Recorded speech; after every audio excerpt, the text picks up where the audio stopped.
Rite 9 is finally here, and with it came 12 newly reprised weapons. Rather than covering the god rolls for weapons that are mediocre at best, I wanted to highlight the 5 weapons that I think are going to be must-have weapons. I'll go over their god rolls and explain why I think they're essential, despite the current selection of weapons we already have. So with that being said, I'm SniperKH, and let's dive in. For starters, we have the Wilderflight. The Wilderflight is the double shot grenade launcher that drops from Spire of the Watcher, and it has some pretty solid perks that you should be on the lookout for. I plan on grinding this weapon as it has 2 roles in particular that I want to get my hands on. For starters, we have Slide Shot and Frenzy. I think you'll want this role as it gives this weapon crazy potential to have crazy crowd control if you also get disorienting grenades on it, as you can fire one shot, slide, fire another shot, and rinse and repeat. This role might also be reminiscent to some, as it is the same iconic perk combination the Ignition Code has, which is currently one of the best breach loading grenade launchers in the game. I find this role to be the most popular for most players as well, since it'll also be the easier of the 2 roles to get value out of. The second role I'm looking for, which I think will mostly benefit hardcore players or those who want to up their DPS game, would be Envious Arsenal and Bait and Switch. This role is important to me, as this weapon could serve as a secondary DPS weapon in a DPS rotation to help you pump a little more damage out. While you'll be using your heavy weapon as your main damage dealer, you could also swap to your secondary to get a shot off, which is where I think this weapon will fit in. It'd be the usual DPS rotation of using all weapons to proc bait and switch on your heavy weapon, and when you run out of ammo on your heavy weapon, you could then swap to your primary to reload Wilderflight, fire a shot for a nice chunk of damage, then return to your heavy weapon, which would then be reloaded assuming you have Envious Arsenal on your heavy weapon, allowing you to start the damage rotation off again.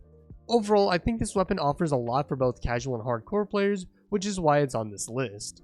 Next on this list, we have a Sudden Death. Now this weapon will be a little more of a controversial pick due to the mixed feelings the community has for aggressive frame shotguns, but just hear me out on this one. This shotgun drops from the Prophecy dungeon, and has roles for both sides of the community. For the PvP players out there, you can find yourself enjoying Threat Detector in either closing time or opening shot, which would allow the shotgun to feel consistent and amazing in close ranged fights, especially since closing time would help boost this shotgun's range. Now I know that precision frame and slug shotguns dominate Crucible currently, and weapons like Scavenger's Fate, Legato 11, and soon the Inquisitor are the most dominant in this slot, so if you don't want to grind for another PvP shotgun, then that's fine. But I think you will find the next role I want to cover enticing. A Sudden Death also has a really solid and unique PvE role that will help enhance melee builds in ways no other shotgun can currently, as a Sudden Death is the only shotgun in Destiny 2 that can roll both 1-2 punch and trench barrel. 1-2 punch of course buffs the damage of your melee ability when landing all pellets on your shotgun shot, which is great, but you can also buff the damage of your shotgun shots with trench barrel by 50% thanks to melee damage. So having this perk combination will allow you to have a really cool and fun combat loop when paired with the melee builds, and considering we still have really strong melee builds like Titan's Banner of War and Hunter's Prismatic Combination Blow, I think the shotgun will find an easy home, hence its inclusion on today's list. Continuing on, we have Judgment, which is the hand cannon from Prophecy. Every time Bungie has brought this weapon back, I swear it gets brought back alongside another hand cannon that is slightly more superior than it, but this time I think this weapon will finally have a chance of taking the crown for the best PvP hand cannon.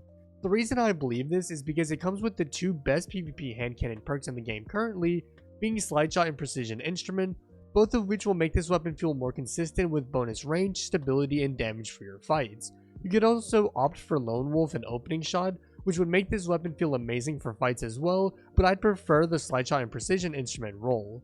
For my PvE players, there's also a pretty solid role to go for on here as well, with Headstone and Rhyme Stealer, which would help this weapon fit in with any stasis build you're cooking up. I'd highly recommend getting this weapon when it becomes available, as I truly believe it will be a top tier hand cannon. Moving on to the next weapon, we have the new Pacific Epitap.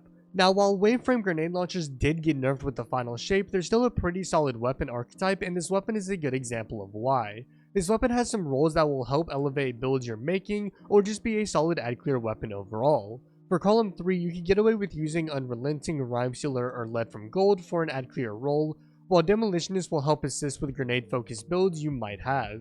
For column 4, the only worthwhile perk to get is Chain Reaction, which did get nerfed on special weapons then got further nerfed on waveframe grenade launchers, but is still a viable perk for ad clear. I definitely recommend you keep this weapon on your list of weapons to chase for for when Ghost of the Deep arrives, as I think it is going to be insane. For the 5th and final weapon I wanted to cover today, we have Cold Comfort. Of all the weapons I'm covering in today's video, I believe this weapon will truly be the best of the best, and I genuinely think this is a must-have weapon, so hear me out. The rocket launcher drops from Ghost of the Deep and has some of the best perk options rocket launchers can come with on it. In column 3, you could go for Reconstruction if you'd like, but I find Envious Arsenal to be the clear winner here. For column 4, the 2 perks that stand out to me the most are Elemental Honing and Bait and Switch, as both perks can bring insane damage increases to this rocket launcher. Now you might be wondering why I'd recommend a new rocket launcher when we just got Hezen's Vengeance, which is currently the undisputed best rocket launcher in the game. The answer to the question is that Hezen's will soon be receiving a slight nerf, as the Legend Incarnate artifact mod that buffs Hezen's Vengeance will be leaving July 14th when the servers shut down for the launch of the Edge of Fate, meaning the gap between Hezen's Vengeance and Cold Comfort will be narrowed and the playing field for both of these rocket launchers will be even.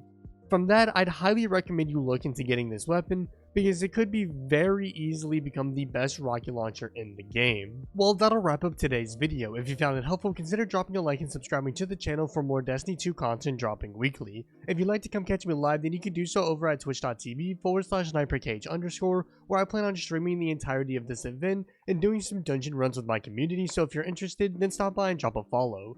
Otherwise, be sure to follow me on my social media platforms to know when I upload and go live. With that being said, I'm SniperKH, and I'm out. Good luck with gaming.